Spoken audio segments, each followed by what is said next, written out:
Goeiedag vriende, ek wil vandag 'n aflewering kan doen net aan die kant Brits.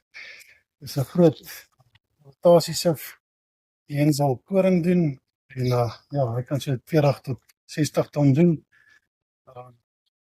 Verskillende mense uit 6 afdelings hierso met sy sluis hier wat mens kan bepaal hoe vinnig mense hom wil laat voer en sy spoedbeheer vir sy wind en dan die agterrety met al jou ongewenste materiaal opvang en goed met 'n stasie ook wat daar kan ook maak.